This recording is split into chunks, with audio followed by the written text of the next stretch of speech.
Good evening, everybody. My name is Zinat Rahman. I'm the Executive Director of the Institute of Politics. Happy Election Day. We're glad you decided to spend it with us. We are so pleased to welcome you to a discussion regarding the direction of the Democratic Party, which will be followed by an election night watch party in this room. So that's why we have the TV set up, and there will also be food, so we hope you stay. Before one of our students formally introduces our guests in a few minutes, I'd like to mention a couple of upcoming events that we have at the IOP and go over some housekeeping notes as well. On Thursday, November 4th, please join us as we welcome Governor Jay Inslee from the state of Washington for a timely discussion on the environment before the governor travels to Glasgow for the UN Climate Change Conference. Award-winning energy and climate change journalist Amy Harder, who's the executive editor of The Cipher, will moderate that discussion. On Tuesday, November 9th, IOP founding director David Axelrod will be in conversation with the new University of Chicago president, Paul Alvasados. On Wednesday, November 10th, current IOP Pritzker Fellow Tony Fabrizio, who was former President Trump's pollster, and John Anzalone, who is President Biden's pollster, will unpack the election results in Virginia, New Jersey, and elsewhere happening tonight, and they'll also look ahead to the 2022 midterms. And then on Thursday, November 11th, former IOP Pritzker Fellow Tim Alberta will be in conversation with journalist Eric Garcia, whose new book, We're Not Broken, looks to undercut many of the misperceptions of those living with autism and other disabilities. Audience questions. So after the moderated discussion today, we'll open the floor to take questions from you in the audience. Please line up to ask your questions. Keep your masks on, and as a reminder, we'll give first priority to student questions. Please make sure that your phones are on silent, and we will now hear formal introductions of our speakers from Elizabeth Snyder, who is an IOP event ambassador and a first-year student in the college. Elizabeth worked this past summer writing speeches and press releases for former Virginia Governor Terry McAuliffe. Please join me in welcoming Elizabeth to the podium.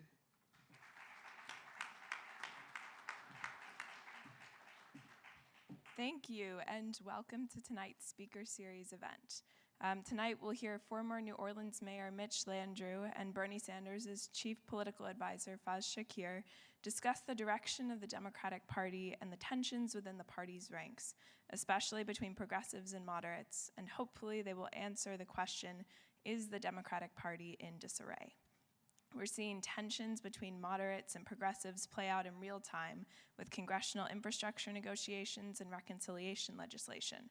And we may even see indicators of those divisions in election results tonight. The conversation between Landrieu and Shakir will be moderated by Natasha Karecki. Karecki is currently a White House correspondent for Politico, and previously she worked as chief political writer for the Chicago Sun-Times.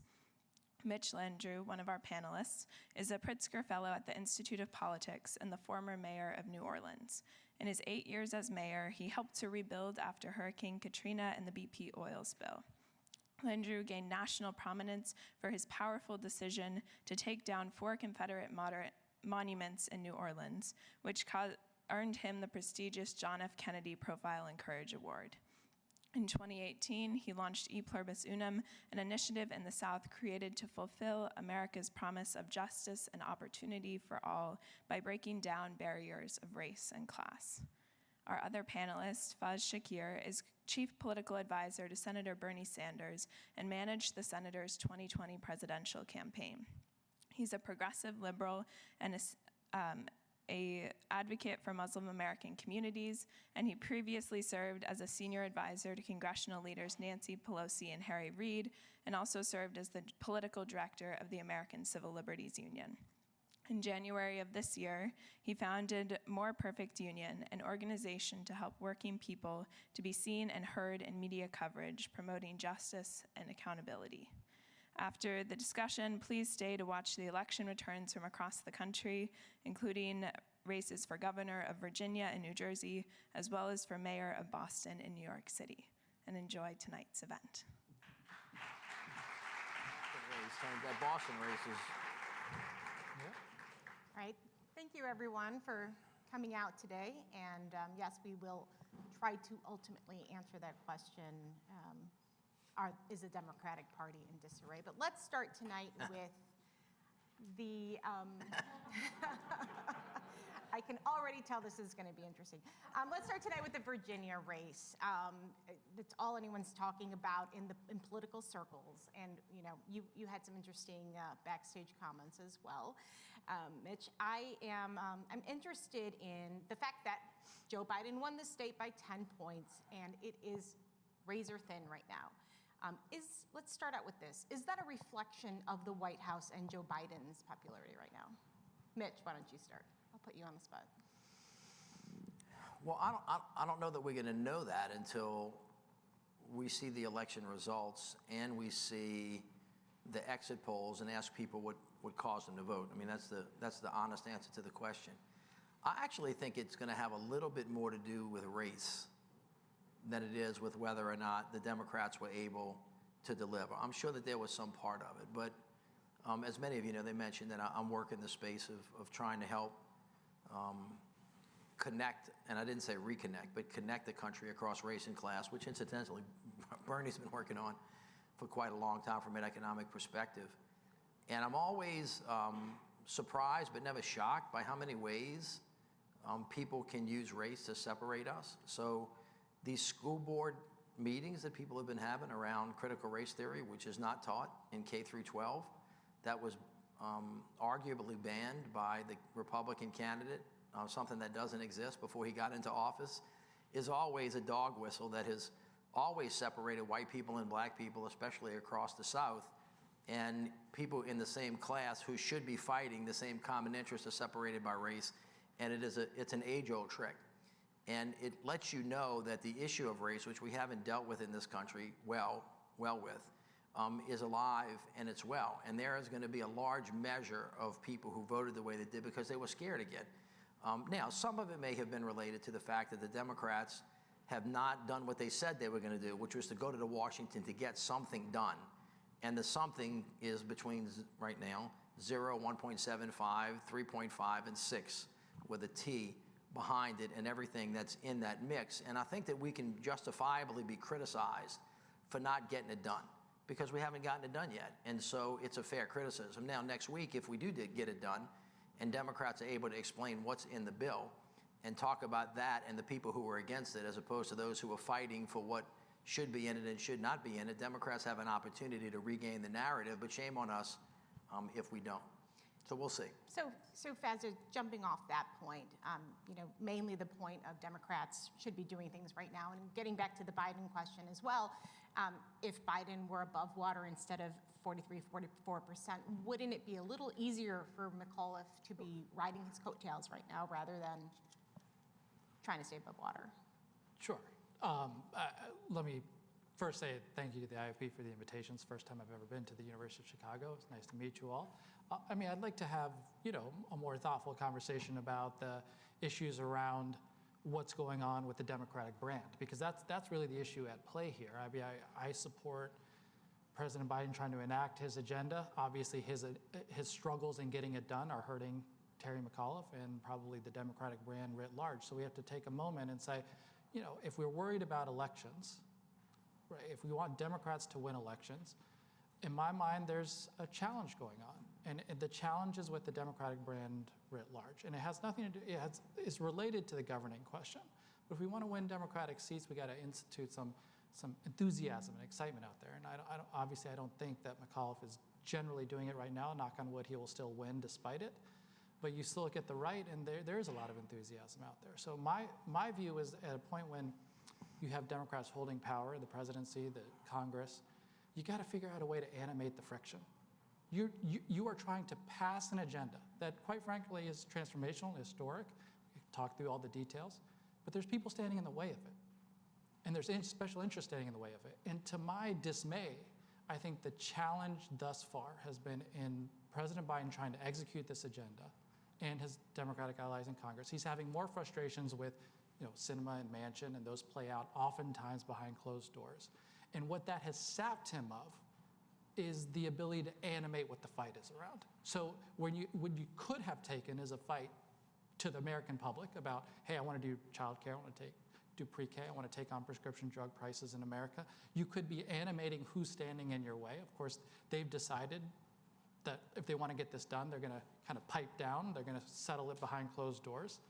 And I think it hurts the brand because if you're a Democrat running in any seat in America, you need to tell everybody what your values are.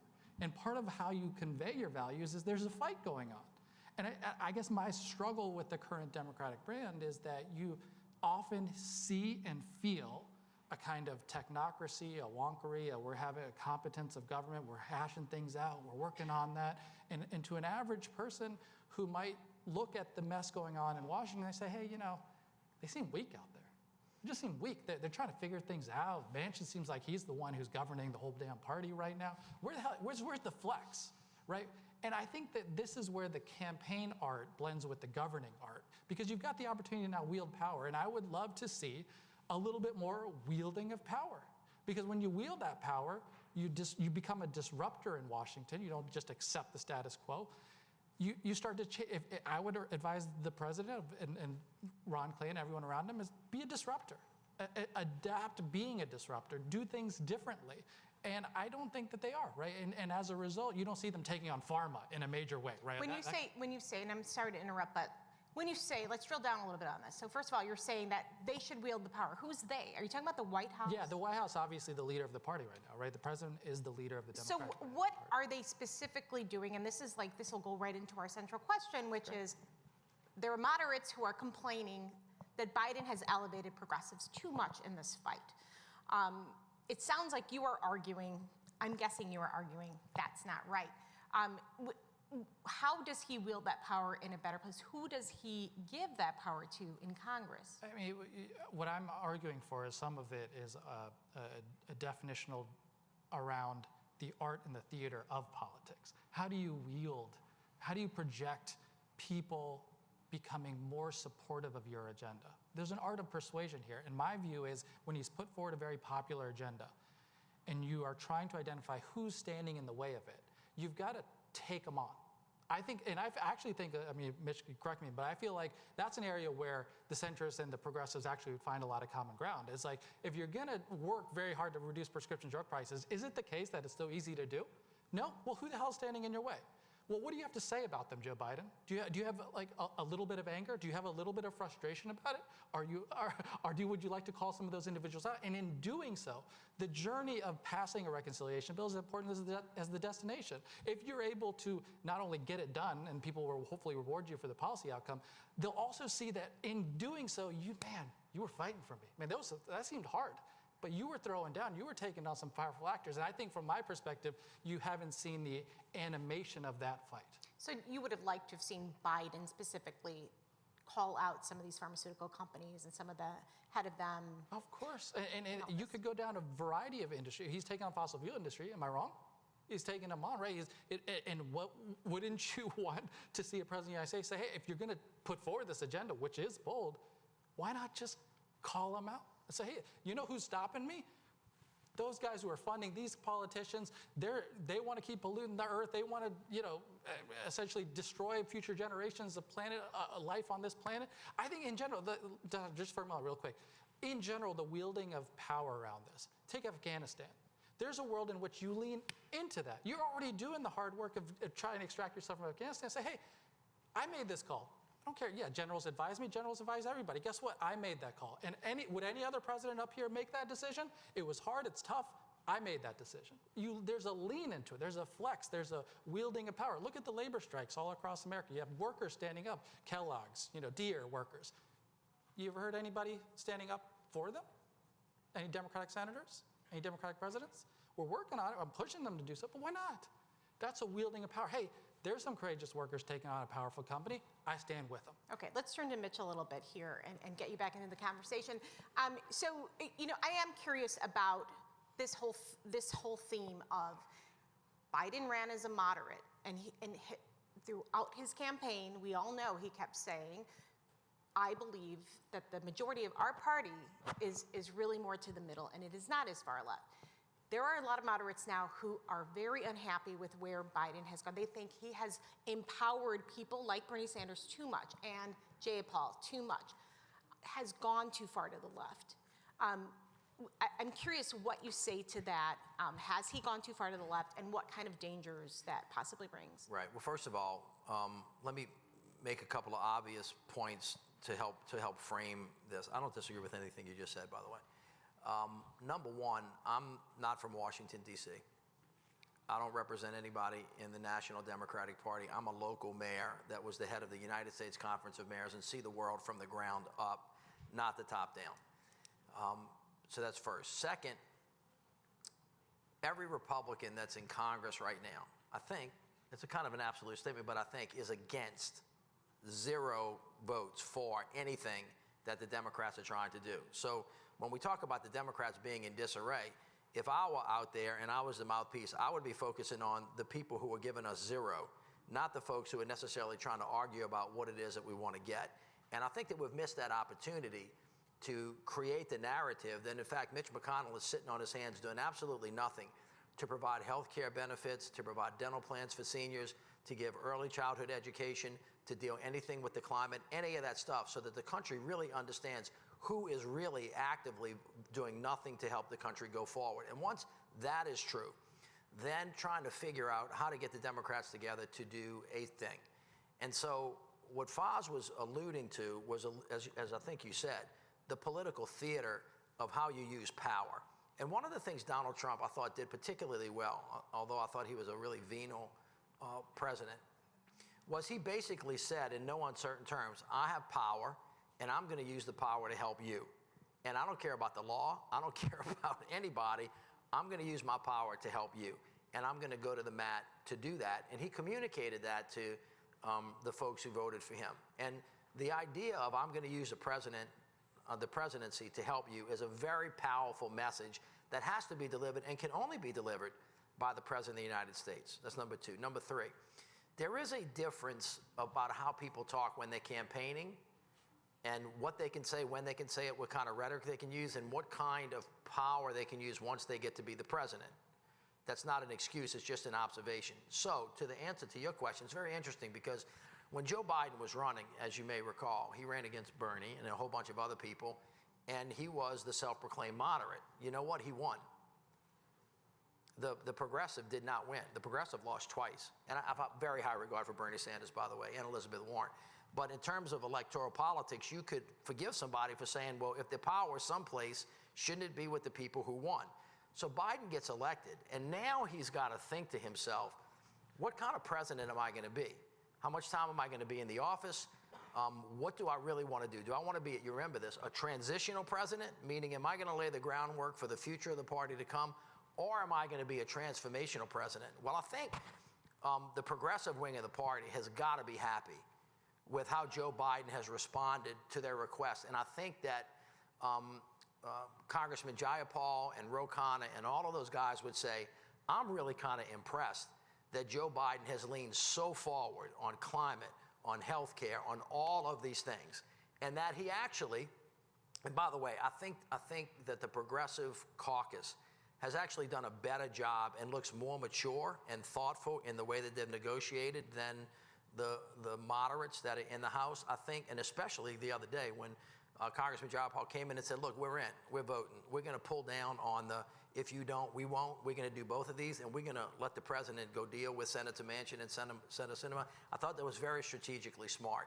But I think that they would say to you today, if they were here, Joe Biden has decided to try to be a transformational president. Now, this is no small thing, because I know when the negotiation was started, I'm going to call the group the Progressives. Bernie, speaking on behalf of the Progressive Caucus, they put forward what was originally known as the $6 trillion plan that had lots of wonderful stuff in it. And the President Biden didn't say, no, I'm starting at 1.5. He said, we're going to come in at 3.5. And that's the Biden plan. That's not the Progressives plan. It's the transformational moderate plan that actually moved further to the left, somewhere between what used to be known as the moderate center and the extreme on the left. $3.5 trillion on top of a $1 trillion infrastructure bill, on top of a $1.9 billion American Recovery Act bill, is the most extensive investments in the transformation that has ever occurred in the history of America.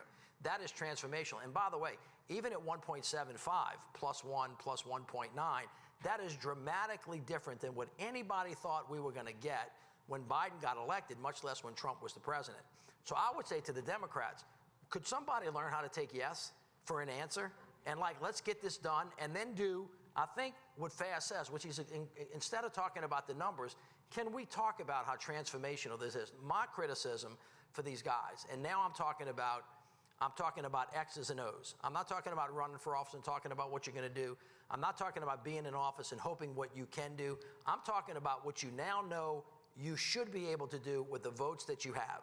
And the votes that you have to deal with, in this instance, 98% of the Democratic Party, moderates and progressives, are on the exact same page.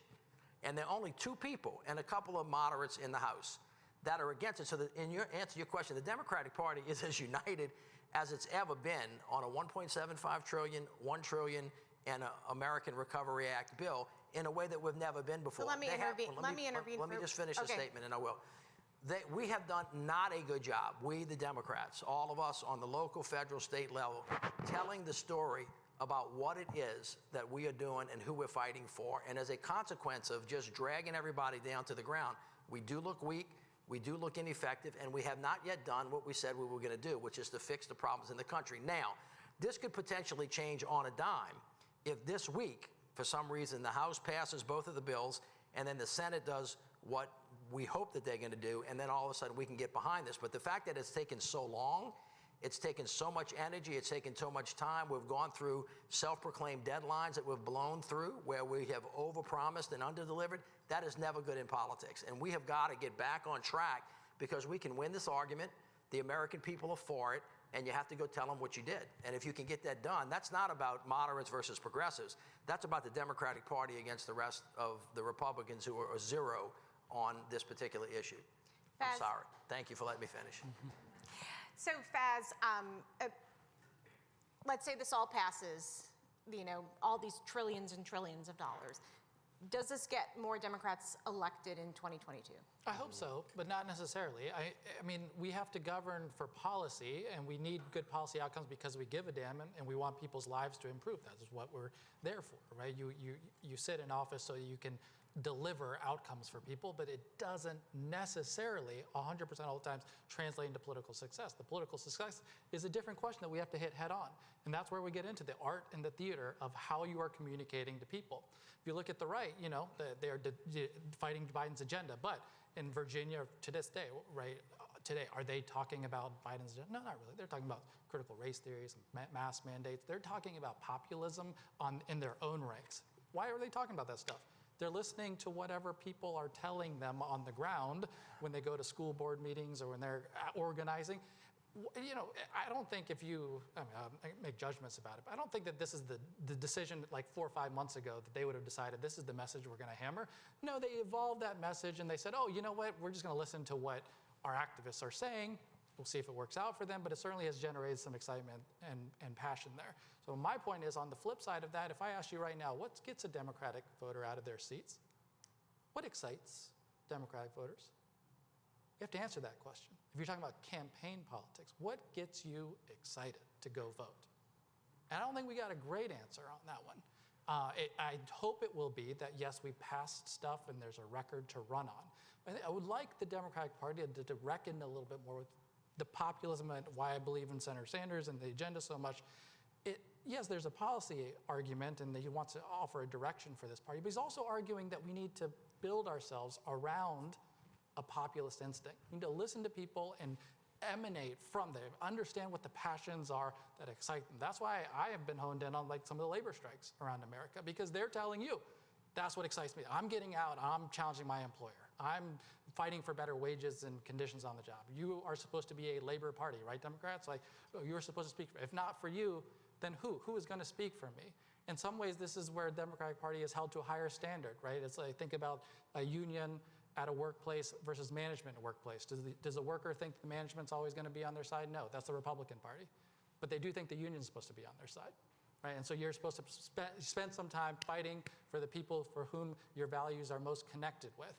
And I got to think, like, if I'm, Ron Klain, you're Jamie Harrison, the head of the DNC, if you're any of them, I spend some time reckoning with, yes, we'll pass an agenda. Yes, we need to go tell people about the agenda we passed, knock on wood. We got to get them excited about a future agenda, right? It's not necessarily the case that you just vote on what things we did, but around cultural values, about a vision for this country, about things we want to get done.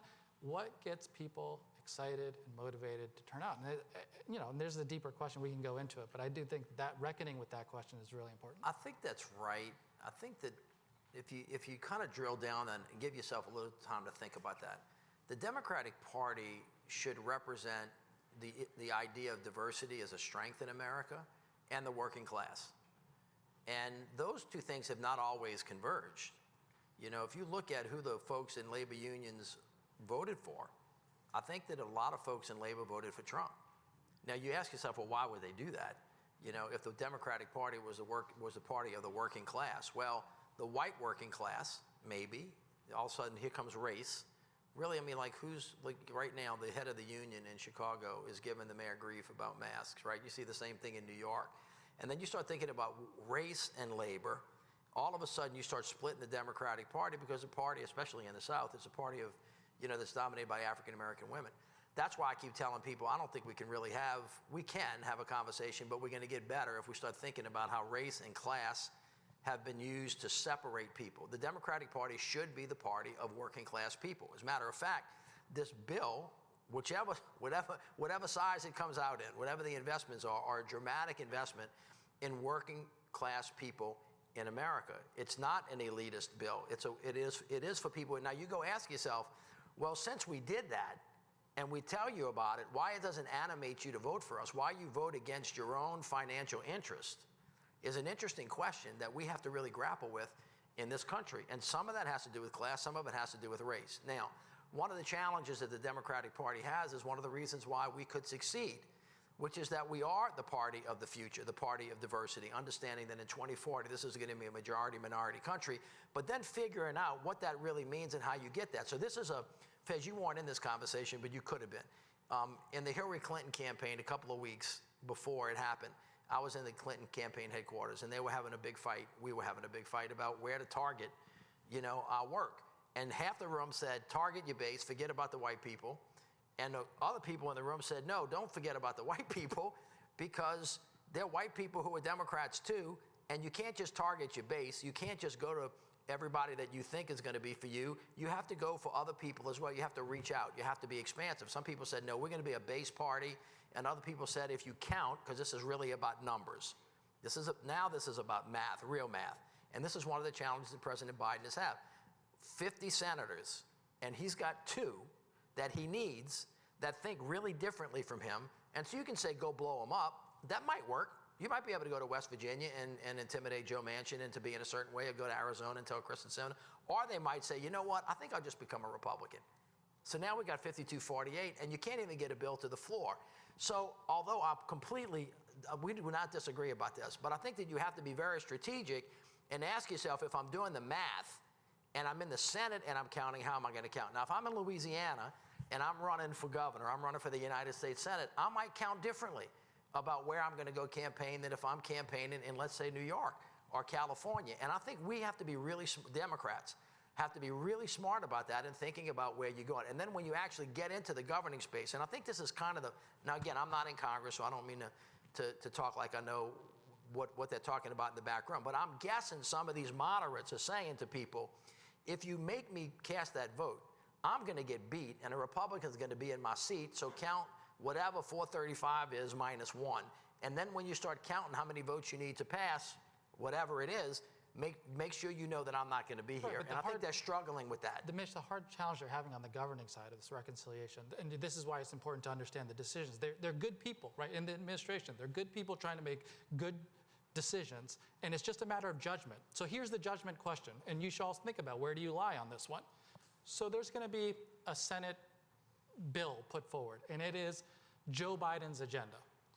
Do you want to put forward an agenda and have a vote in the Senate ensuring that all 50 votes are going to be there for it? Or do you want to put it up thinking that you got 48, 47, 46, and have the vote anyways, and make the people who vote no, go ahead, vote no? So which path would you like to take? Right now, the administration's posture is, I will spend the time to try to get all 50, and I ain't going to hold a vote until we get to all 50. What it does, of course, is it takes away that other option. So, hey, you know what? We're having a vote next week. This is the president's plan. I know you may not like it. Guess what? You have to vote on it. Can we You have to vote on it. Can we do that? How many people would force the vote knowing that you didn't have the 50 and hoping you got it? And how many people would wait till you got 50? All right. Who would wait till they had 50? All right. Who would force the vote? There it is, yeah. So it's about half and half. Right, and it's a hard, yeah. So by not forcing the vote, I mean, that is the argument, right? That's What would you caused do? more fraction, would you do? within the party. Can I ask you what would he do since he raised Yeah, the issue? this is why it matters, right? This is we're why gonna disagree on this. This is why it matters, because now you're blending the governing with the campaigning. And this is why I like this answer, because I would force the vote. Because it's showing muscularity, and that's what I'm after. I'm after some degree of muscularity here, of showing, yeah, we're tough. We're a Democratic Party. We're going to force this damn thing. You won't stand against us, hey, go ahead, go vote for it. But it helps you when you go back and campaign and tell people, yeah, we had a vote. We spend a lot of hours trying to negotiate. But you lost with the vote. Manchin. That's okay, but it's not like a one and done deal, Mitch, right? It's not like you can't have one vote. Oh, sorry, we're all done here. You can continue negotiation, right? Can you force a vote when you're at 43% approval rating? Yeah, I mean, absolutely. Do it even why more. would you side with the president when he doesn't have Can I try America to answer that behind question? him? Let's make this more difficult. We should make it more difficult, right? Please, yeah. If I were the president of the United States, I'm Joe Biden for this purpose of this conversation, and I say to Faz, who's very important, and to Senator Sanders, look, I really think I can get this done. And if you give me a little bit more time, I can't tell you everything. I'm not going to tell you the conversations I've had, but trust me, I've been here 40 years. I know what's going on. I'm going to make this happen, and I promise you by the end of next week, I'm going to get 50 votes, and we're going to be at 1.75, to which you could say, I had enough. We're too far along. We're sinking. Your poll numbers are going down. We have to show some muscularity, and even if we lose, it might be better for us going forward. And then the president says what? I mean, if I were, I would say, you know what, I'm the president. And I think Biden actually tried to do this the other day. I think that he said, you know what, and to his credit, he's being more patient than I would be. I don't have that level of patience in my body, and I tend to agree. My emotions are a little bit over on this side. But arguing for the president, he actually said, he put a lot on the line. When the president went to Capitol Hill, he went to them. And he only went to them because he finally said, and I don't know why he didn't, the reporting said he didn't ask them specifically to do it that day. But when he went and said, I'm going to close the deal at 175, and he said, I'm putting my presidency on the line, he meant it. And then he had to leave town because they couldn't put it together. I think that I would rather wait another week, but I don't really want to wait much past that. And when he gets in his mind, if for some reason what Senator Manchin did yesterday is really an indication of where his head is, and he's not going to get it done, and Sinema's not going to be there, and you think that now it's a good chance that you might not get it, then you make him vote. I mean, if it's next week, Mitch, we're in agreement. But there's two things that the president, again, who I support, and obviously all the progressives are 100%. We're the ones fighting for the president's agenda more so than everybody else. But two things he hasn't done, right, is one, set a deadline. Is there a deadline? Have you heard a deadline? I mean, we heard him try to push for it, but he didn't say, hey, listen, it's, got to get done. Joe, we'll have a vote. He didn't say that, Joe Manchin. Good enough, right? But no, there's been no deadline. So we've been this floating thing on reconciliation for how many months? 5 months? Something like that? Number two, has there been any red lines in any of these conversations? Have you heard say, hey, prescription drugs got to be in there. If it ain't in there, I ain't supporting it. Oh, we got to do childcare. If it's in there, we ain't supporting it. Paid leave, got to be in there. If it ain't there, community college, whatever it might be. Are there any red lines here?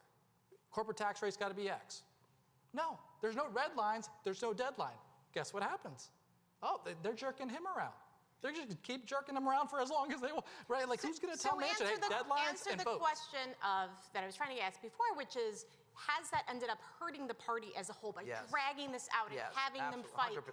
And not a clear direction. Natasha, I mean, it sounds like that's what you're saying. But you're saying it. You know the question. You're asking the question. You know the answer, right? You're like, of course. Like we know it is hurting. Okay, let me drill down on something really quickly. Today, I mean, you're talking about these big personalities, and you're talking about Joe Manchin a lot. Today, Bernie Sanders did say, let's move this thing forward. He did not show up to a committee meeting and and Joe Manchin needed him there to approve 2 nominees. What was the reason for that? Wait. Repeat that one. Bernie didn't show up for So work. Bernie didn't show up to a committee meeting in which Joe Manchin needed Needs to him be to worse. approve two nominees Today? today. I don't know the answer. I haven't talked to If him he about wasn't here doing this, he would know the answer to that question. Can we drill down a little bit more on the relationship between Bernie and Manchin? That's a very important one it. right I mean, now. just right? 2 weeks ago, they spent 4 nights in a row talking for an hour at least each night. 4 nights in a row. One-on-one, not like many of them, one-on-one. And Bernie was like, suffice it to say, he does not feel that Senator Manchin has been of good faith, but he said, listen, let's try. I mean, I will regret if I didn't do my best, and obviously working for this agenda, if you care deeply about it, you say, okay, whatever it takes. And so they met, did not produce. You look where Manchin is now. Is he probably further away than he's been in many weeks? And so that's why I say at some point you got to wield some power and play and Based force, on those force someone. conversations, what do you think is the likelihood of this coming to a conclusion before the end of the year? I don't feel like, if you ask me at this moment, I don't have too many glimmers of hope of it happening soon. But that said, that's why I want to have a vote, because I don't know what, if you wait for Joe Manchin's, ephemeral feelings about these things, I don't know when he's going to wake up tomorrow feeling good about it. So just have the vote. Let's call it out, see where people are, and then from there, let's continue to negotiate if Can it needs to I multiple respond? votes. Sure, go ahead. Thanks. Couple things just to point out. I completely agree that now is the time for a vote. I think it's fair to say anybody that's watched this process could not fault the president for not listening, not hearing, not trying as hard as he possibly could. And so that's number one. Number two, it's taken way too long. I like Bernie. I know Joe. I like them all.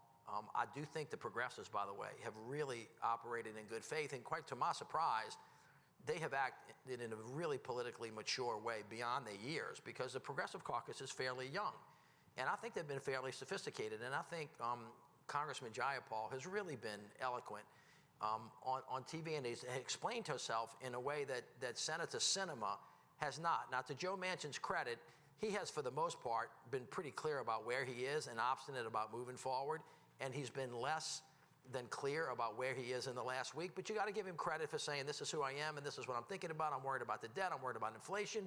I'm worried about paying for things that are going to saddle future generations without money, even though they're arguments. And I would probably be, if I was in Congress, at the $3.5 trillion figure personally. But it has definitely hurt the Democratic Party and the Democratic brand that it seems like we cannot get our act together. So when you look at this, even though President Biden's been in office for 9 months, and you say, wait, COVID's a little bit more out of control than we thought. The Afghanistan withdrawal, while we wanted to get out, was much less tidy than we wanted it to be and looked like nobody was in charge. The immigration situation that occurred under the Del Rio Bridge, and now the fact that we can't get anything done, and the president's overseas, it looks like our house is in disarray. And the public can justifiably say, who are not hardcore politicians like us, who are not thinking about whether Democrat or Republican, I'm not feeling really good about where we're going. So it definitely hurts us. And then the third part is this. We are at a point now where we absolutely have to have a vote. I agree with him on this. I wouldn't have done this. You. No, but I wouldn't have done You're it. in a ray. I wouldn't have done it if I didn't think I had 50 votes. But if I'm the president and I left and you told me you were going to be for me and I come back, you have to call the question now. You have to call the question, and it's at 1.75. Maybe it's at 1.7. Maybe it's at 1.8. Manchin's saying they're not counting the right way, so we don't know what the real number is. We know it's not going to be 2. We know it's not going to be 3.5. We know it's not going to be 6. And guess what? It can't be 500. So can we please just kind of get to it one way or the other, say yes or say no, and then let's move on. And I think that we have gotten to that point because I don't think the American public has much patience past this, and they expect us to do better than what we've done and to get them an answer. And so, yeah, I would call it. And I think the president, who has said today, I think, if I saw I was in class all day, but I think he said, I'm pretty, sure Manchin's going to be there. So the one thing we disagree on now is I think you'll see a bill before the end of next week. Voted on, though. I would agree, yeah, I would vote on. Do you think it was a mistake? So there was another time that Biden recently went to the House caucus and talked to them. And at that point, Pelosi had earlier in the day promised her caucus, we're going to vote on the infrastructure bill today. that visit, then, what happened in that day, that got scuttled. Do you think that that was a mistake? I mean, there was a vote promised. Progressives pushed the issue and said, we don't have an agreement on our stuff, which is also the president's stuff. But it would have at least gotten some of this through. What do you think about what happened at that point? Because it does seem like an important juncture here. The president is certainly working hard to get his agenda passed. I mean, great. He should, there's no mistake to going over to the Hill and say, hey, pass my agenda. In fact, in my mind, you could ramp that up, 3 more steps and say, hey, I want a deadline. I want votes next week, right? I do think that to some degree he's overly patient, as we just said. Wonderful. But anyway, Joe Biden is an A+ personality as a human being, just a wonderful, just human being, and he's also got the incredible patience of dealing. I've been in politics for a long time, so you have to have that degree of patience. But I think at some degrees now, it's almost being used against him, right? And people know him, and I just don't like it being him being taken advantage of, quite frankly, by people in his own party. He's put forward a good agenda, one that I'm, as a progressive, proud of, and I'm like, let's go. Let's show some muscularity. Do you think people in his own party are taking advantage of it? For sure. I mean, you look at Sinema Manchin, I think they're jerking him around. I mean, the points that Mitch raised, Senator Sinema for a long time had not even come forward and held a town hall meeting to discuss where her views are on her own president's agenda. There's no reason for it. You got a Senator Mark Kelly who's running for re-election in her own state, and she's probably damaging his re-election chances. You got Joe Manchin, who as the campaign manager for Bernie Sanders, I remember every one of the contestants who ran for the president, and Joe Manchin was not one of them, actually. He did not run for president, yet he acts as if he did and that he is the president. And so, yeah, he has been trying to, force everyone to feel like, let's read President Manchin's thoughts and comments for the day as if he's the most centripetal, important force in politics, and he's created, kind of a swirl around him. And that's why I'm saying, at some point, Biden has to kind of flex. That's what I'm arguing for, is more muscularity from not only Biden, but as a Democratic brand, that when you put forward this agenda, we're not even debating what should he put it forward. He put forward a great agenda. Now it's flex for it. So there seems to be some agreement here that this went on too long. He didn't push for. He also has a staff, right? And Ron Klain's the chief of staff. He's been handling a lot of this. There's Steve Ricchetti and there's others. Just where we are right now, do you think that the White House should think about anything with its shaking up its staff, taking a different tack perhaps with the legislature? On staffing wise? I'm of the view that the president always has to feel like you are getting good counsel and good advice. The buck stops with you. You should feel comfortable with the people and the voices surrounding you. It's our job as those of us on the outside, not on the inside, to be pressures on the system. So I hope people will not take criticism or pushing of Biden as negative. That, to their credit, everyone who I've ever interacted with in the Biden circle appreciates pressure. They understand, hey, that actually helps us. It's helpful to have some degree of people telling us and saying, go out there and go to a labor strike, go to a picket. Yeah, it's helpful. Yeah, they'll make a judgment decision of what comports with his values and his priorities at a particular point in time. Unlike, I would say, quite frankly, prior Democratic administrations who, when they saw, progressives pushing them in certain ways, would react with reflexive anger. Oh, how dare you criticize us? Oh, what are you doing? You're hurting us. I don't think that they see it, that they're mature enough about their sense of politics. They say, hey, it's helpful for Biden to be positioned where he is as a quote-unquote moderate centrist, getting the push and pull. All I'm arguing for, and I will make the case for it, is muscularity. Like, as we head into next year, I do think he's being perceived as weak, and it's not his fault entirely. I think members of his own party have been kind of like taking him for a walk around the park for too long. And I'm saying, at some point, if you can't get done legislatively, which will end up being questioned, then what can you do with executive orders? What can you do with the power of the bully pulpit to get out there and pick some fights? Pick some fights. That, I mean, if there's one thing, Mitch mentioned it, Donald Trump to learn from. There's not much to learn from Donald Trump, but one of the things that he woke up every day doing is swinging. That guy wakes up every day swinging. He's picking fights with somebody. Bezos post this thing, that thing. He's attacking. When you've got a fight, and I know for many Democrats, many Democratic voters may not always love it, but a fight helps crystallize what are your values, who's standing in your way, do you give a damn about the things that you give a damn about. I think it's important to have fights and I don't see too many of them right now. I see a dissipation. Just respond. And to that point, let me now. I made the argument about why Biden's team looks a little bit weak right now, and I laid out 4 or 5 things for you. As President Biden said the other day, and this is where his strategic patience, from his perspective, I think he's been a little bit slow to the punch on this, and I think you'll see him when he comes back do exactly what Faz is asking, which is to say, I'm calling the question. But if in fact we get to, let's say, January 1st, and this bill passed, all right, 1.75, $1 trillion on infrastructure, and then the American Recovery Act money. And then all of a sudden, COVID continues to start moving in the direction we're in. And by January 1st of next year, now the economy's starting to get back a little bit better. The supply chain's easing up a little bit. COVID is actually, all of a sudden, the president says, listen, this is what happens in presidencies. You go up, you go down, you get your stuff. This is just a matter of a temporary bump.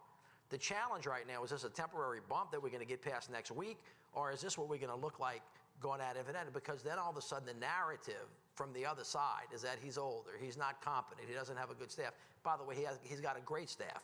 He put together a superbly confident staff. And by the way, it wouldn't be the chief of staff's reason why Senator Manchin is, clearly, why Senator Sinema's doing what she's doing, that she hasn't explained. At least you know why Joe Manchin's doing what he's doing. Nobody knows what, I have no idea. I'm more confused about Senator Sinema than I've been about a politician in my entire life, because I just can't figure it out. I understand Joe Manchin. I actually like him very much. I understand where he is. I disagree with him on some of these things. Parental leave, for example, is one of the things that I would go, let's please do that, but he's got his position. And I don't think he's been unclear about where his position is. He has been, you know, when I would want him to be yes on some things, and later rather than sooner. But the president said today, I think Senator Manchin is going to be with me and not tank my presidency. I trust the president. I trust Joe Manchin. We'll be there. But I agree with you that kind of, it's now, we have this thing in politics called calling the previous question, which means we're all tired of talking. We all know what we're going to do. Let's take a vote and see what the answer is. And I think that we're there. And just following up on the Joe Manchin, you mentioned him a couple times. You disagree with some things, agree with other things. As a moderate, is there part of you that thinks, hey, thank you for holding the line on some of the spending? We'll get criticized. First of all, I don't identify myself. I really kind of fit all over the place. I'm not a self-described. I'm kind of a radical centrist. And radical centrist. Yeah, that's good. I'll get you a T-shirt. Well, I mean, sometimes if you ask me where I am, sometimes I'm with the moderates, sometimes I'm with the progressives. I don't really fit in this framework because I'm from the local government, and we don't really think like people in Washington think. I'm very aggressively in favor of parental leave. I have no problem with the spending that we're doing on human capital. I absolutely think it's essential for our national security to undivide our house and home and to be unified. And then unless you invest in human capital, you can't protect us overseas, and you can't protect us at home. All of these things seem reasonable, and the $3.5 trillion plan makes a lot of sense to me. Now, I used to be somebody that was overly concerned about the debt, but a lot of economists has come along now and said, you know what, we're in a different space than we are. And by the way, nobody was talking about the debt when we passed the $1 trillion tax relief for the billionaires. So don't bring that to us anymore. And I think that that's the better side of the argument today, that if you don't invest in the human capital, if you don't give people a way to get to work, if you don't create jobs, then you're not going to be able to actually economically get us out of debt anyway. And so I think that's really kind of a red herring.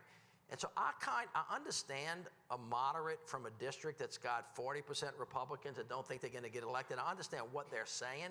I understand politically that they may be in a difficult situation. But my sister, who was a United States Senator, lost her job because she was the 50th vote on the Affordable Care Act. She knew that she was going to lose her job, and she took the vote anyway because it was critically important to make sure that people in America had health care, because she believes, and I believe, that health care is a right. It's not a privilege. Now, a little political courage, in a time when the country hangs in the balance, you know what, it's not the end of the day. It's okay outside of politics. There's a life. You can breathe. There are other things to do. And moving the country forward is more important than, in my opinion, on big things like this than re-election. And I know it's hard to ask people to sacrifice that kind of thing, but, lesser things have been asked of people for the sake of the country. Okay, that went so fast. Thank you so much. We're going to move to questions right now from the audience, and so please come on up and line up and challenge the think it's radical centrists, Right over here. others.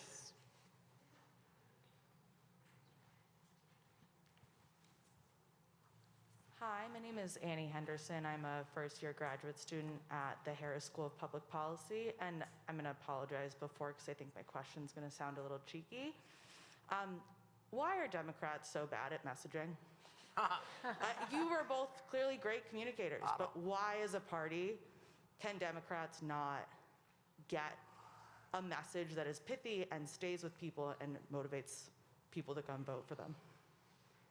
I mean, one of the challenges Democrats always have is we have a very diverse tent. And you're always worried, I think in some sense, they're always worried about offending some part of that tent. And it's like overthinking. I mean, I'll say about the modern coalition, the Democratic Party, one of the things that's happened is, you've got fewer working class people. It's started to move a little bit towards Trump. You got fewer lower income, like working class people. That's a dangerous trend, of course. But you've got more higher income suburbanites who are within the coalition. I think what happens, even now, if you look at the poll numbers and the rating of Biden, one of the strongest performers outside of race, which there's obviously, African-American support is huge for him, but is one of the best predictors of support for him is postdoctoral degrees. Like, are you a quote unquote very educated person? And I think one of the things that happens is you have, as you're trying to build this coalition, you have a working class party that's increasingly comprised of like postdoctoral, smarty pants people, and you see the kind of challenges that creates in the minds and in the words of some of the Democratic politicians. It's almost like they lose what the animus, or the animus, but the emotions of their heart, and start thinking too much of overthinking of what they're trying to project because they're worried about saying the wrong thing or offending somebody. I say that just still to this part, the thing that has kind of gotten lost out of the Democratic brand is class more than anything. It's like, you are a working class party. You stand for people who have been screwed, who have emotional grievance and anger, justifiable anger about a government that has overlooked them. You are also the party of government who's supposed to deliver benefits to raise working families up, right? So that is your brand. Now, if you ask, like, do you see that? Do you see that in the rhetoric? Do you see any of those fights? Do you see the theater of it? No, it's kind of almost now at this point an assumed brand for many Democrats. They run for office and you say, hey, I'm party of FDR, I'm party of JFK. Yeah, they did the hard work. They've created a certain brand that's now getting dissipated here. We're getting dissipated, and I think the challenge now, and I would say about AOC, about India Walton, who's up for re-election tonight, about Cori Bush, the thing to take away from these people is not necessarily the progressive agenda. I know there's many, political or other people would write, hey, look at their progressive agenda. It's an important part of it. The parts that's missing is they're working people. Where did they come from?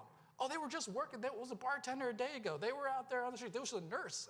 That person was on the front lines. And what happens is that creates an authenticity. When they run for office, they're saying stuff that actually they feel, that they experienced in their lives. Thus, the progressivism isn't a talking point. It comes from a lived experience. So they're talking about it because it's real to them.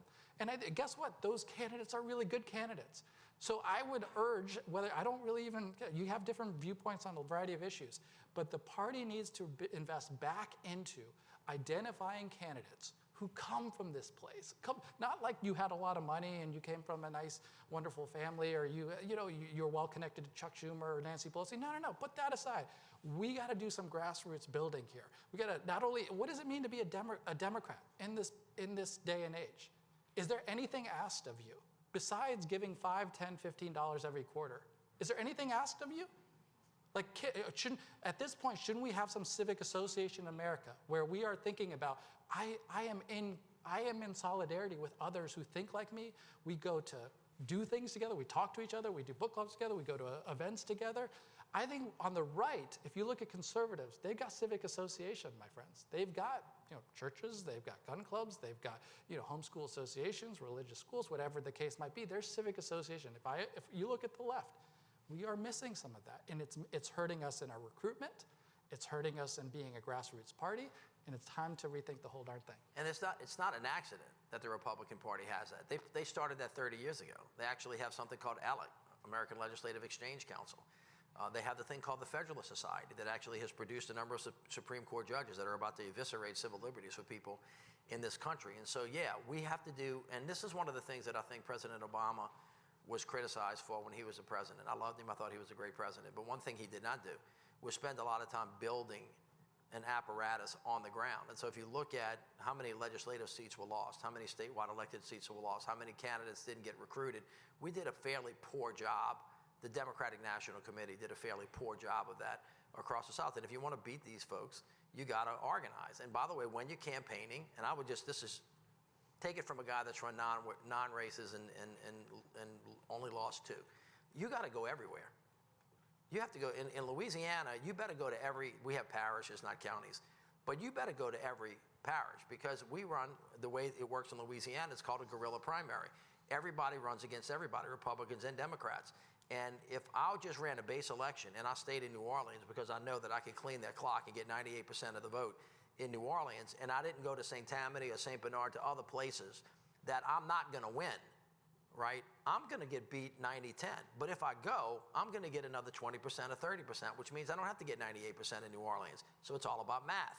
And every state's different. But you have to be strategic and you have to think about it. So some people are going to run a base election. Cori Bush maybe can run a base election. Maybe AOC can run a base election. Maybe she's in a predominantly Democratic thing. But if you got an African-American or a white person or a Hispanic person and they're a district that's split 50-50, they're not going to run a base election.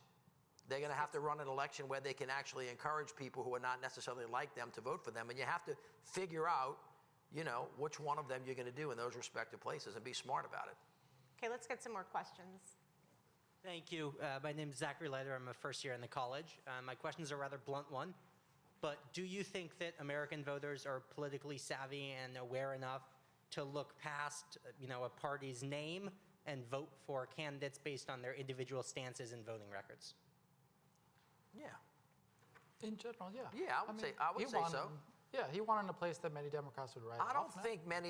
think most voters really are attached like we are to our football teams. You know, I think folks that go to the polls that have a chance to vote, some closed primaries don't allow you to do that. If you're a Republican, you have to vote Republican, Democrat vote. But in Louisiana, for example, we have a long history of Republicans voting for Democrats and Democrats voting for Republican and voting for the person and not the party. And clearly in Louisiana, for example, we don't have any connection to the National Democratic Party. You know, it's like it doesn't. I'm talking about the actual DNC. I'm not talking about who the president is. I'm talking about to the apparatus, and we don't see ourselves that way. And I just think, like, I refuse to believe that Ohio's written off forever, that Iowa, where we had Senator Tom Harkins, written off forever. I think you could absolutely win those places, but I do think it goes back to class. When you're thinking about people, that's a unifying message. You have people who, quite frankly, are gravitated a little bit towards the Republican end, and I understand and appreciate that, hey, you know, maybe race has something to do with it, of course. But I do think you could appeal to them if you are more credible around class-based fights, taking on particularly corporate power, taking on special interests. That is what they assume of Democrats, and they get, I think, frustrated and angry when they don't think the Democrats are doing the thing that they're supposed to be doing. They're not playing the role. You're not playing the position properly. I think that, all right, I have to say something to you that's going to sting you a little bit, and I don't mean to, but you have to ask yourself the question, if that's true, and I want it to be true. I want the country to figure out a way that we get through race and class and understand that working class people, whether they be black or white, have a common enemy. That's a dream of mine. It's a dream for the country, and it would be great. But if he were right about that, and he were right about how it resonated, and race is just a part, how come Bernie Sanders didn't win the Democratic nomination? Because he obviously was the most eloquent, forceful, powerful voice on working class America. But for some reason, I don't know the answer to this, and I'm not even proffering a guess. You and I both know the answer to this, which is, like, you run for office. I mean, and we all love Bernie Sanders, but he ran for office twice. So by the time he ran the second time, you've got a kind of built-in impression. If I asked any of you, do you know Bernie Sanders? You'd say, yes. What do you know about him? Well, you know these two things. You've got a Rorschach test. You've got a projection on that man. I think the hard part here is, like, you know, can we have a conversation without, like, the personalities? If we're talking about the brands, we're arguing essentially, can a brand fight for a class-based message at this point in time successfully? And anytime you're when you're running for a candidate, most of the time when you're assessing a campaign, right, we're getting nuts and bolts, and you want to run for office, the first thing you do is say, okay, we're going to assess candidate effects. It has nothing to do with, like, policy. It has to do with What's your name? What's your gender? What's your story? What's your background? What story do you have to tell to voters? Where do you come from? And that, quite frankly, and Mitch knows this, accounts for a hell of a lot right off the bat. Right off the bat, we know, like, hey, does this person have a fighting chance based on who they are and where they come from and what their story is, what their skin color is, what their name is? They have a shot. And sometimes I don't think we're recruiting appropriately, progressive or centrist, whatever the hell you want to be, right? Whether we're recruiting for candidates who have those proper candidate effects. And I would say, Bernie, because he had run twice, but national figure on the national scale, people already came to him having a sense of who he was. So I don't think you get the right test of the message because people already had preformed impressions of who he was. Let's try to get, let's Thank keep you. trying to get some more questions in before. Hi, my name's Maya. I'm a first-year graduate student in social work school. Thank you for everything you've shared so far. My question is a little bit like, I'm trying to formulate my thoughts because you guys are making me think about a lot of things, so bear with me. So in my opinion, there are two major mistakes that the Democratic Party is making. And I'm going to tell you what I think they are, and I'm wondering just what your thoughts are on them. Great. So the first mistake I think the Democratic Party is making is pivoting towards the suburban white swing voter more than towards the working class voter, instead of looking to re-engage the working class voter. And the second mistake that I think the Democratic Party is making, or that Joe Biden is making, is not just taking big swings towards things that would seriously engage millennials and Gen Z voters, such as if you just forgave everyone's student debt, you'd probably get a crap ton of people to vote for you. Or if you decided we're the party that everyone just cares about climate change. I mean, all young people are concerned about climate change, even conservative ones, most young people. So I'm just curious what your thoughts are about those things. You want me to go first? Go ahead. No, please. On the working, I agree with you, right? I would like the party to be defined around its work. I don't think it's a either or. I think the thing that I feel strongly about is if you embraced a core working class identity, it would not hurt you politically with suburban voters. That I feel strongly about, right? I think sometimes it's, if you take on corporate power, well, maybe like some of these wealthier suburbanites might not vote for you. I don't think that's the case. I think it's a values orientation.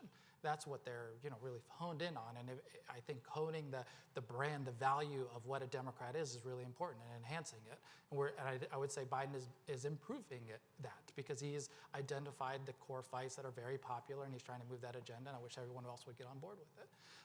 But I think your point on the second point is right about student debt. It's like that's just a wheeled power issue, right? That goes back to the point that I was saying. It's just some muscularity of just say, hey, you know what? Maybe he doesn't go all the way to canceling all student debt. Maybe he doesn't go to 50,000, whatever, 10,000, right? Whatever, pick your number, Joe Biden, right? Just boom, yeah, we're doing it. And I've heard this argument, and I appreciate it from smart people around him that, well, we don't know if it could survive a court challenge. Well, you know what? That's what the courts are for. Guess what? Let it go there. We'll figure it out. But at least you, as the President of the United States, said, I am flexing my executive power to try.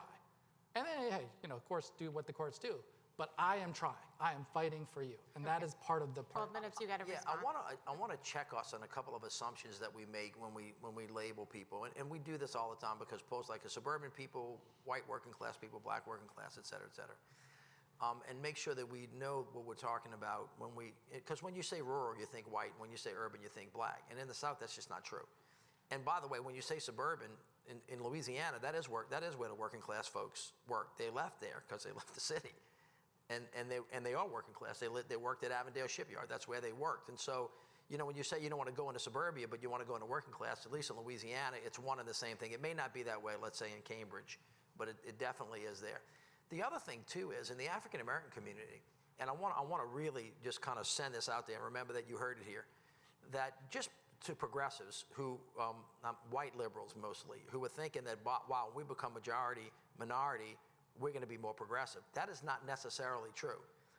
There's evidence that in the Hispanic writ large community, that's not necessarily true, especially if you're from Cuba or Miami. And in the African American community, if you can get past the issue of race, there's some evidence that the folks in the African American community that on issues of life or issues of guns or issues of other things, they could be persuaded to actually vote for not a progressive agenda, So just, I don't want us to conflate necessarily those things as we think about strategically how to go forward. Now, as far as millenniums are concerned, like right now, if you think about putting people back to work, free community and technical college, huge thing, parental leave, huge thing, broadband that cuts across urban and rural areas, a massive thing, and of course student debt.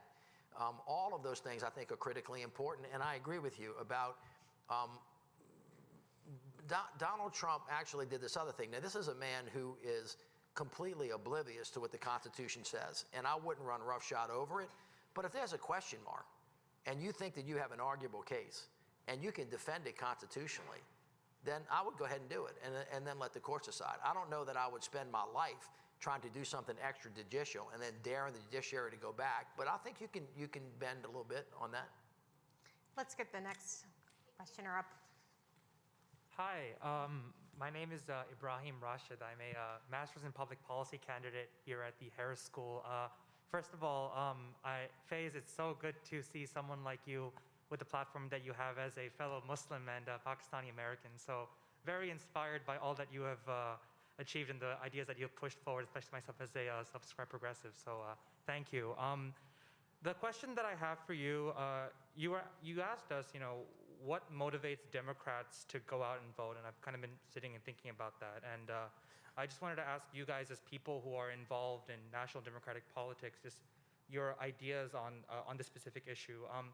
I wanted to ask, has there been any conversations within the state and the National Democratic Party about how we can, I guess, build back better in terms of supporting COVID long haulers, people who contracted COVID and then just never recovered? So for example, I'll talk a little bit about myself.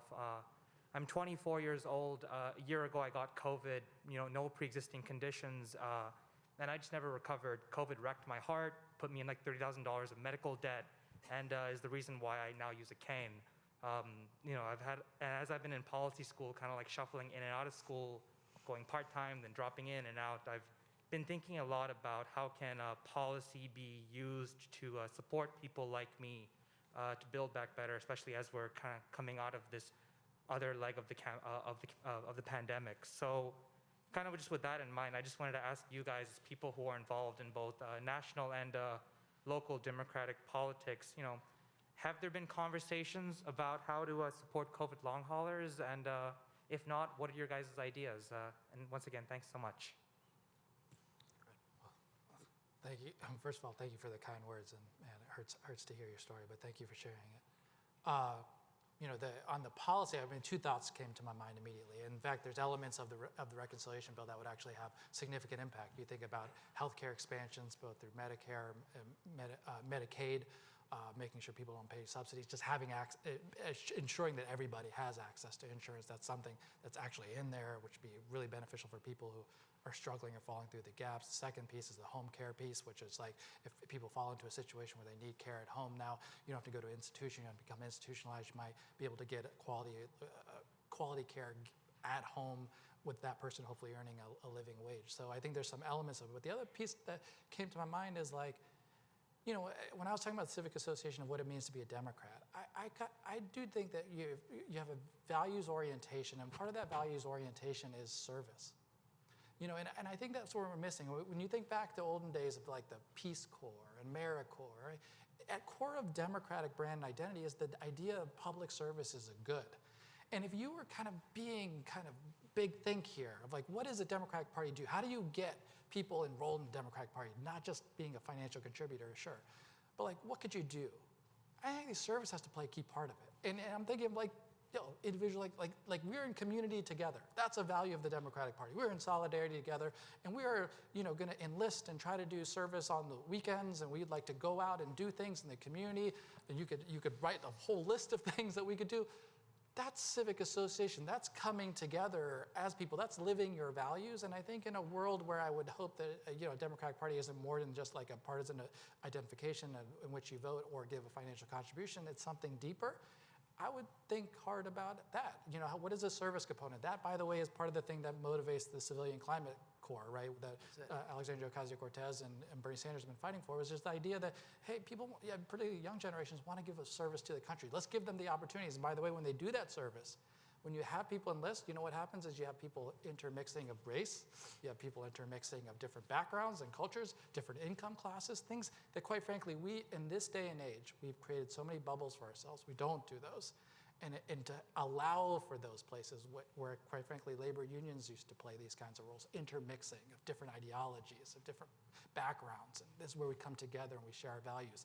Public service could provide that. We just don't have those kinds of opportunities, but I hope that was sufficiently Thank you. We have the next person come up. Well, we might get everyone in. Hi, my name is Adiba Chowdhury. I'm a first-year MPP student at the Harris School of Public Policy. I've worked alongside Bernie Sanders and AOC for the Green New Deal for public housing, and I faced a lot of backlash in implementing those policies, and which made no sense to me considering that these are for the working people, these are for low-income individuals. But my question is, why do you think there's so much resistance against progressive politics considering that majority of Americans are high, middle income, and less? And a lot of policies that are enacted by Bernie Sanders and AOC are going to help these people. Did you say high-income? I'm Say sorry. your what was name it? again? You said that because the policies are going to help high income. I mean, my question is, why do you think there's so much resistance against progressive politics in America? Well, if you look at it broadly and you think about, well, where did the Tea Party come from and what happened, and then Occupy Wall Street, and then what the iterations of it are, the country goes through what I would consider to be electoral spasms over time as new ideas are formed, and always the people who are the outliers get pushback. At the end of the day, if they have what's a sustainable theory of governing, they tend to morph into something and then become fairly constructive members of the governing force. I would actually argue, and I think I said it at the outset, the progressives now that have formed into a real caucus and actually have people with names attached to their offices. You mentioned AOC. Bernie's been there a long time, but Pramila Jayapal and Ro Khanna haven't been there forever. I think Ro's only been there for 3 terms, but they actually have a progressive caucus. And it was interesting to watch them on TV because Ro would refer to Pramila as the chairwoman of our caucus, as though she were the Speaker of the House. And he really gave her stature. So you see this, what I would consider to be this maturing process. Now, one of the big B's for the progressives way back when is it's too pie in the sky. You remember during the campaign when Joe and Bernie were on the stage, and he said, yeah, you want to do Medicare for all, it's going to break the bank. I'm going to scare everybody to death because you can't pay for it. It's going to destroy the deficit. And all of a sudden, here we are. Now we're governing, and it actually has become $6 trillion versus 3.5. And now then the progressives are now saying, hey, we can be reasonable too. We can govern. We can compromise. Actually, we're being more reasonable than the moderates. You can see it growing into what I consider to be a fairly mainstream set of thinking that years ago you wouldn't have. And by the way, this is why I think the Democrats ought to take yes for an answer and get the heck out of town, is because 4 years ago, Donald Trump was a president. Some years ago, we gave a $1.8 trillion tax break to billionaires, and now we're actually having a conversation about spending $5 trillion on things that we would not have been talking about had the progressives not actually articulated this and then brought us back to a particular place. And so I don't necessarily agree that they're rejecting it. I think the progressives can say we moved the party, and this is one of the criticisms that the moderate folks are saying don't put on me. They've actually moved the party to the left. So the center of gravity has moved, and I think they should claim some success for that. I agree with Mitch on that, and I take it, we could spend an hour talking about progressives for a moment, but I would say first, definitionally, it's important. I know I'm not picking on Mitch, but like a lot of people say, well, progressive agenda, where does it come from? I mean, it means a lot of different things to a lot of different people. For me personally, the history of progressive was in the progressive era in which, it got defined around taking on robber barons and corporate chieftains. It was an economic fight. And certainly that, to my mind, is core. I mean, there are other elements that become, progressive. But when you're talking about you're fighting for the people and you're taking on the powerful, that is, like, by definition, I think, progressive. And that agenda is fundamentally about changing consciousness of our current politics. If you go back to 2015 when Bernie first ran, I think all he was trying to do was try to inject a different kind of a conversation, making people think, why don't we have Medicare for all?